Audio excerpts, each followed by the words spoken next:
My day job here in London is working as a civil servant. So I'm an employee of the Cabinet Office, but doing work with the Treasury at the moment. So it's Sir Humphrey meets the office, really.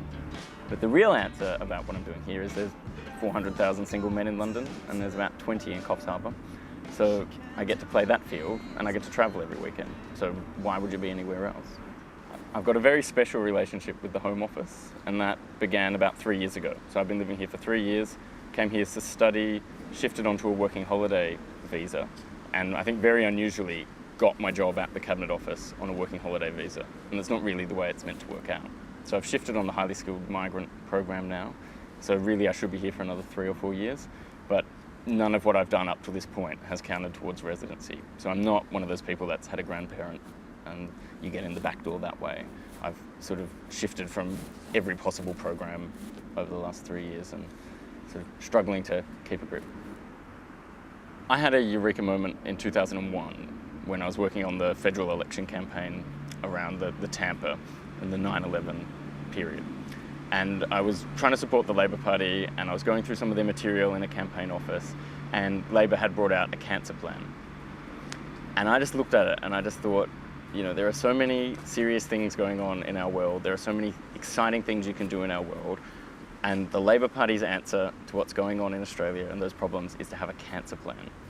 And up until that point, the Labor Party had been kind of my anchor and my reason for thinking that Australia could be better or could be different, and why I got involved in the kind of thrust of things there. And if all the Labor Party could come up with was a cancer plan, which, you know, frankly, who supports cancer? Of course you should have a cancer plan. It's not something you should need to advertise. You know, I just went, I've got to get out of here. There's got to be something else I can do. A lot of people, and I would put myself in this category as well, sort of have a moment of realization where they realize that they've become complacent and that Australia has a lot of things about it that encourages you to become complacent. And, you know, for some people that's exactly what they need, exactly what they want. And for the people who leave, people like us, you know, there comes a point where that just, you hit a breaking point and just go, I can't do this anymore. There's got to be more to life, basically. And you go. For me, I came here because I always knew I'd feel at home in Europe and in England. And I can't place why I knew that. But from very early high school, I just knew that this was the sort of place that challenged you and enriched you in a way that you have to work a lot harder to experience in Australia. So I always knew I'd fit in here.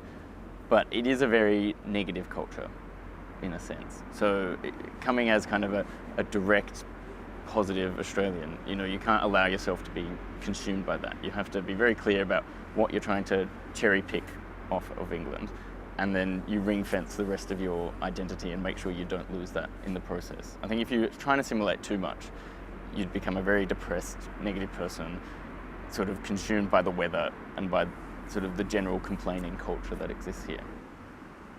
London is a very liberal city, and it's part of a very liberal country, and it means that it's out of control in a way that you don't experience in Australia, where it's huge, there's so many things going on, it's a very culturally oriented city, it sucks in people from so many different places around the world, it's genuinely multicultural. I just love that you can be eccentric, yet being eccentric makes you fit in this place. If you're eccentric in Australia, actually you stand out, or you become some object of derision, or you develop self-esteem issues. Here, you know, that's what London is all about, and it's fantastic. Australians aren't special here, but I think there's a genuine collective sense of feeling a little bit superior to the wider population here in London, because frankly, we work harder. Most of the people who come here are some form of overachieving professional at some level. It's not the people who run the pub anymore. It's a very driven, skilled, successful cohort of people, and that breeds a little bit of resentment amongst the general population, but there's a strong evidence base that says we do really well and we've got a right to think it. I think if you're looking at Australians who move to London, it's a mixed bag, that you can't make generalisations anymore because it's such a huge group of people. But the tendency is that they are people who are more outward looking, they are people who are more self-reflective as well, and they're people that, you know, are inherently adventurous if they're willing to pack up and move to the other side of the world. So I think, like, if you had to make generalisations, I'd say they're progressive rather than conservative, I think they reach out to the world rather than sort of take comfort from a suburban lifestyle. And, you know, I think they vote for different parties. I think they have other different attitudes, but, you know, there's a strong drive that binds all of us together. I don't think it's hypocritical to live in London and be critical of Australia, because the world's moved on from the 1960s and 70s, where you had to separate yourself completely from Australia if you really were going to move away. It was almost a decision for life. It's not like that now. We live in a world where we can be in touch with Australia every single day at virtually no cost. So I read Australian news websites. I talk to my parents and my friends on a weekly basis. I still consider myself to be Australian. So for me, it's a lifestyle choice to be here. It affects the view I have of Australia, and I think I lose a little bit in translation effectively. I don't think I'm as effective as a critic here as I would be in Australia, but I still think I can do it, and I still think I've got the right to do it, and I try and make it constructive. When Australians aspire to be world class, I think a lot of the time they fail to understand the hard work and the really long slog that goes into that sort of aspiration. You know, we have become very successful imitators, but we're not very good innovators. And that would really fly in the face of the self-image of a lot of Australians. But what we do is we become a photocopy version of other things that we like in other parts of the world. And you know, that can be okay, but if that is the limit of your ability to kind of change and strive to be successful, then you're never going to sort of get beyond being an interesting tourist destination or something that people put on the TV because there's a lot of sun in the background, you know. And I think if Australia really wants to create a brand that is about more than sort of sun and surf in the 21st century, they've got to realise they have to work harder. I think the idea of the cultural strut is actually a really predictable and logical and not necessarily a bad phenomenon that exists in the minds of sort of people who look onto Australia and Australian culture. So if you think of things like Neighbours and Home and Away, like they have really given Australians and Australia as, you know, a concept, the space to manoeuvre and to express itself. But what British people think of when they think of Australia is how it's different from Britain. They don't want to know how we can do what Britain does as good as Britain or better. They want points of difference. So they want the backdrop of Home and Away and Neighbours because that helps them escape the bad points of Britain. I think England has an absolutely dysfunctional culture of negativity, and the only way that you can be a part of that is to be absolutely aware of it from the outset and to reject it. And you have to adapt to it, so you have to be prepared to gossip and be a bit bitchy and moan about the weather from time to time, but you've got to really try and reinforce your own positive Australian values, and that is that things can be done. Let's find a solution instead of just complain about the problem again. You know, if there's one word that you can use to describe something, use it. Don't use two. Don't do it at half the pace that it could be done at. And I think Australians are very good at that approach to the world. And if they have the self-confidence and the wherewithal and a few anchor points like other Australians that work in similar fields to sort of give them encouragement, then they do tend to bulldoze through a lot of the barriers that otherwise exist for English people. I think Britain's history as being an empire lends itself to them spreading their culture throughout the world and people not being afraid to pack up and go somewhere else, especially as, you know, most things are only a 2 or a 3 or a 6 hour flight away. So Britain certainly experienced that 20 or 30 years ago.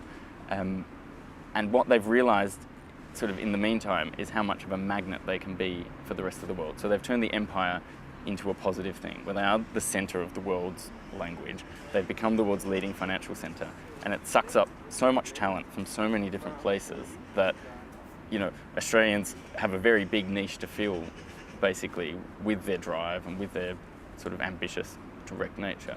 So I think, in a sense, we are very easily able to plug any gap that opens up when British people want to leave, whether that's to their second homes in Spain, to their tax havens in the Bahamas. You know, Australians are perfectly placed just to dive right in and basically do the job better and probably cheaper. I don't think you can put down in law, for example, a cut-off point of when someone stops being an Australian or loses the right to call themselves Australian. And I think that's going to become more and more of a grey area you know, as we progress in the 21st century, because there are so many virtual ways to stay linked into Australia that the issues that I think face a lot of people who came here in the 60s and did cut themselves off from Australia are not going to face people my age or the generation that follows me. Well, I definitely still consider myself to be Australian, and probably more so now than when I left, where I went through a phase of sort of being faux British when I turned up here. So I wore pinstripe shirts and public schoolboy ties when I turned up at the office when I first came here, and I really softened out the accent. And now, you know, I speak much more in the way that I did when I was in Australia than when I first turned up here, because I lost that sense of having to not be ashamed, but I don't have to reject Australia. I came to that very firm conclusion in my mind, and I don't think I was clear about that when I turned up here. So I'm a lot more comfortable with my identity now. I don't feel guilty that I'm robbing Australia of sort of economic productivity or progress. Like, I think that there should be a certain concern in Australia about investing in young people just to see them run away. Like, Australia should take some responsibility for that. It's not aren't I just a selfish little brat for running away? It's a two-way sort of exchange here, and there needs to be consideration from both parties. But what I would say is I feel very guilty about leaving my friends and family, because if you're really honest about it, by moving here, what you're saying is you're not enough for me. So there's positive reasons for leaving, but you're saying ultimately it doesn't matter what you provide, that's not enough for me. I have to go somewhere else. And that's why I don't complain anymore about being the one that always has to make the phone calls or the trips back, where I'd love it if they could pick up the phone and just think, oh, I'm going to call Ryan today and we'll have a chat. But because I've made the decision to leave them, I think that does put a certain responsibility on me. I'll definitely go back to Australia at some point, but there'll be a lot of hesitation before I finally make that decision, because there is the fear within me that I've moved on, but that other people back in Australia haven't moved on. And I think that's a very borderline proposition. You can come across as very patronising to even articulate that. But, you know, it's a legitimate fear, because you left for a reason. London, in a sense, is a step up. It's not a step up in that it's better, but it's bigger, it's faster. You know, you are kind of putting yourself in a different league, essentially. And you've just got to be careful not to compare apples and oranges, basically. Like, I would go back to Australia because the people are wonderful and friendly, and because the lifestyle is better, and because I'd probably be a happier person there. But the chances of me really pushing myself in a career way like I do here, you know, they're limited. It's possible to do that in Australia, but whereas I'll sort of have a whole smorgasbord here of that, you know, it's 1 or 2 courses in Australia. My priorities in life are happiness and having fun while you do it. And if you're only ever focused on your career, you're not really going to meet those goals.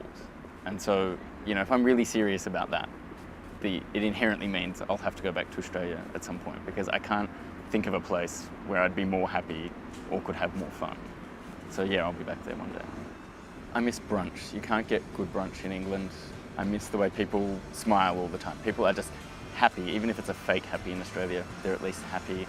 And I miss my friends, and I miss the weather. You know, it's a great day here today, but that doesn't happen every day in London. It's not sunny London, put it that way.